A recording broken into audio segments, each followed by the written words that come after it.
everyone has heard of Type R, but Type S is something really uncommon, especially in the world of S2000. So it's a very rare baby, right? It is. Me and my brother own this one together. I think there's 1,700 units worldwide. Probably about 400 in white, 600. Is it championship white? Grand Prix white. Grand Prix white. Because championship is a bit more yellowish white. Grand Prix white. Nice. Yeah, completely stock, just how they made it. Completely stock. That's actually very impressive. So spoiler is stock. Everything is stock. Wow. Gunmetal wheels. Gunmetal wheels. So the Type S is based on AP2, right? Yes, so because AP.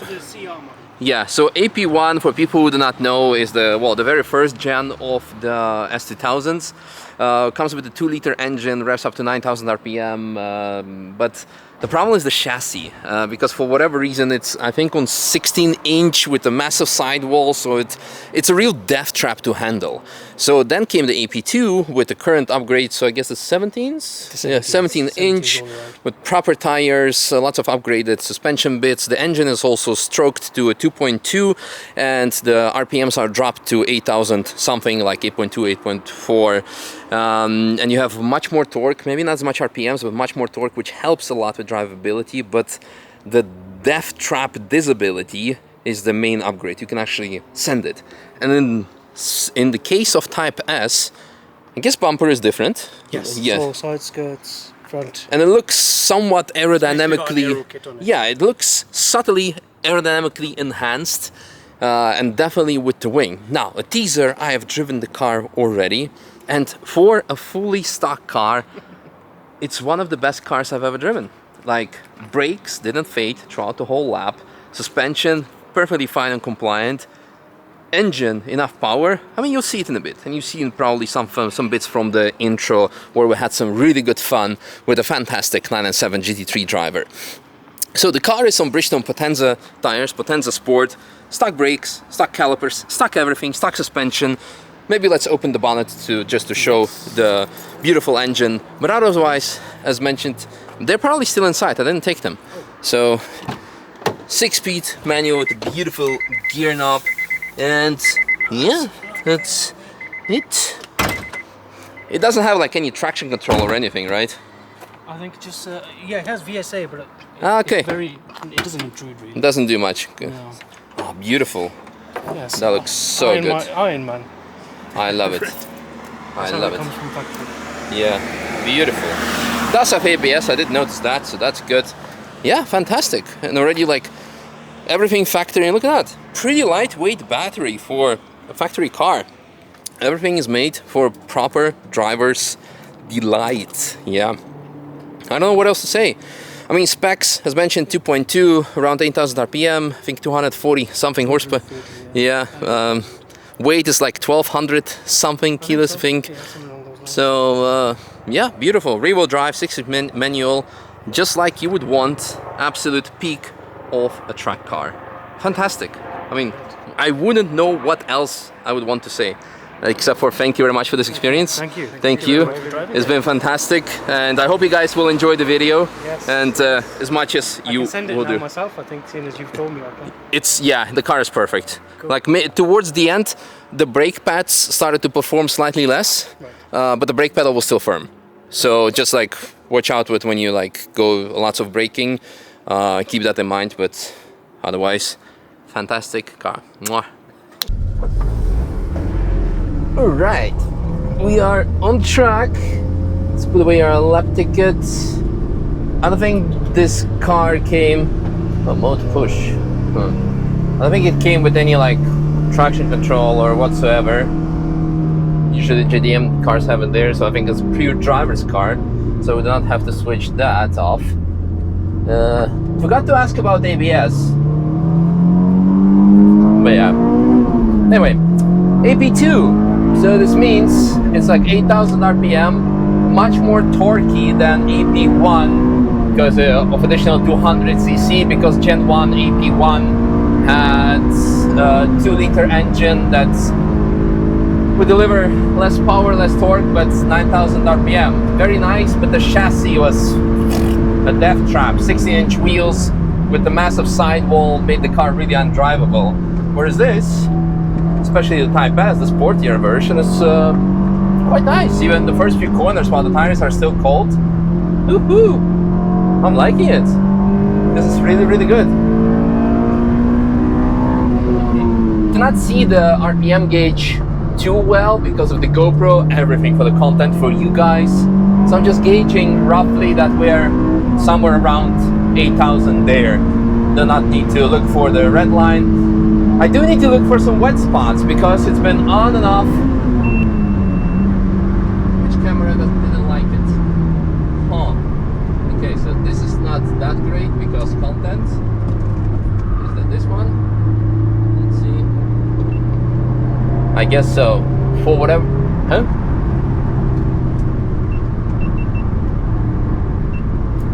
Okay, so internal camera had a malfunction, sync clap, off we go again, put that show back on the road.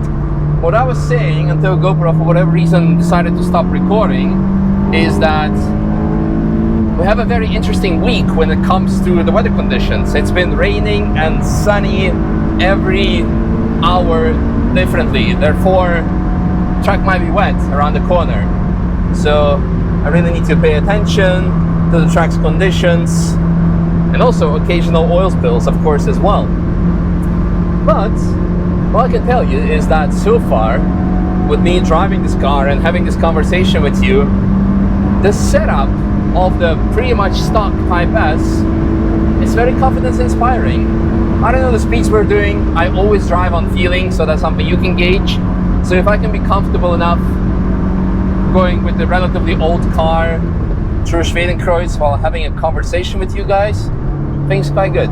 I'm in fourth now, probably should be in third, but we're not pushing. We're just having good fun. Ahead of us is Truck Speed's I-30N, and ahead of that is a Mini Cooper of Nürburgring. Two great rental car companies, so always be extra patient and cautious when you're passing those cars.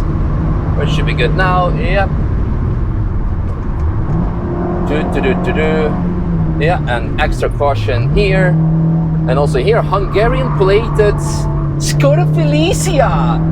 One of my favorite all-time experiences was last year with the Skoda Felicia with a motorcycle engine. And when I see that car, always brings a smile to my face. But proper Type R, or in this case Type S, but a nice VTEC is also something very special. See, how does the trail braking go? Should have gone on the brakes a bit later, so I couldn't do proper trail brake action, so let's do it here. We're in fourth, downshift to third, keep the car on the brakes, nose planted, still a bit too early on the brakes.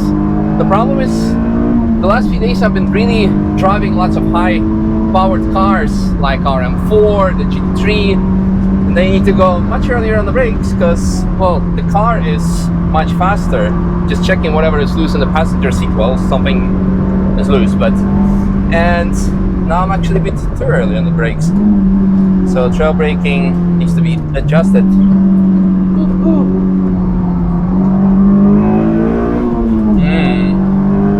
I start smelling brakes, but whenever you're approaching Beershausen, this part of the track, you start smelling brakes, mostly of other cars, because the track goes downhill and experienced drivers keep grinding the brakes, not knowing how to, that you don't have to brake that much because lots of the blind corners. Woo! I really like the suspension setup, and we have Marshall speaker box that's loose. So yeah, I asked the owner, take out everything that's loose in the car. That's one thing that stayed. But yeah, anyway, what also is stayed is phenomenal heel and toe ability of this platform. The double downshift previously in Bergquerque from 5th to 4th to 3rd was very nice. Bit of a rev hang, but that had to do with me. Didn't release the clutch pedal or the accelerator pedal early enough, so people can complain about my shifting skills. Insert the emo quote here, you ain't shifting like me. Had to visit that guy, fella, bro. When I was in Dubai, we missed each other, And he keeps asking me almost every week, when you're coming over to Dubai so we can do some cool stuff. I'm like, bro, not yet. I have Nürburgring content. When the track closes, maybe I'll go to Dubai again. I hope I will, because I really enjoyed my time there last year. Lots of cool people, cool cars, different tracks. Yeah, another track speed car. So slowing down a bit. I can feel that the brake performance is getting not that great anymore. So therefore, we might have to take it a bit easy. 997 behind us. Not sure if it's a turbo. Nope, probably GT3. GDM. Gonna let them into the carousel. He took it easy. We took it easy. Yeah. Oh yeah.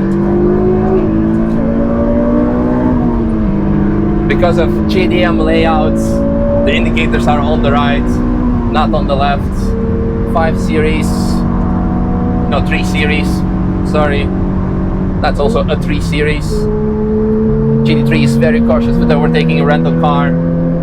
Very good. But now comes the fun part, because we don't need that much power anymore, so we can carry a lot of speed through the corners with our 240-ish horsepower engine. 1200 kilos I think Type S is having, so can have some play. Maybe I'm gonna shut up and just enjoy the ride.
Hope you guys enjoyed the last part as much as I did with trying to keep up with the GT3. Of course, twice the power, better handling probably as well, much more torque. All the driver excuses, but thumbs up to the GT3 driver for fantastic driver's etiquette, being careful with overtaking rental cars, being gracious when I let him pass in the carousel. He gave me a little hazard lights, and this put a big smile on my face. And this shows again what kind of capable car the S2000 is. Let's give him a quick hello if he sees us. I loved it. All good? Yeah, you? Yeah. Nice driving. Thanks for letting me go through, huh? Yeah, of course. And thank you for saying thank you and being careful with other cars. I'm getting out. Thank you. Such a lovely guy. Yeah, I want to say S2000, such a beautiful platform. Even after all these years, you can have so much fun. And at the end, you'll sweat a bit, but then you have the realization that you have worked. With a couple of more mods, you have to work maybe less hard and you become more faster. But I have a smile on my face after the lap. That's all you need to know. No one cares what could be better, if it can more horsepower, if it can have more sound, different exhaust. Nah. That's all you need. And if you want more, you can put it on. Love it. More Type, sorry, S2000s. Beautiful. Really, really beautiful. Woo! Thank you to the owner for making my day. Really, really nice. And thank you to Honda engineering department for making the days of hundreds of thousands of people around the world with their beautiful engines and chassis back in the 90s. Today still as well, but the golden era. And beginning 2000s, of course, as well.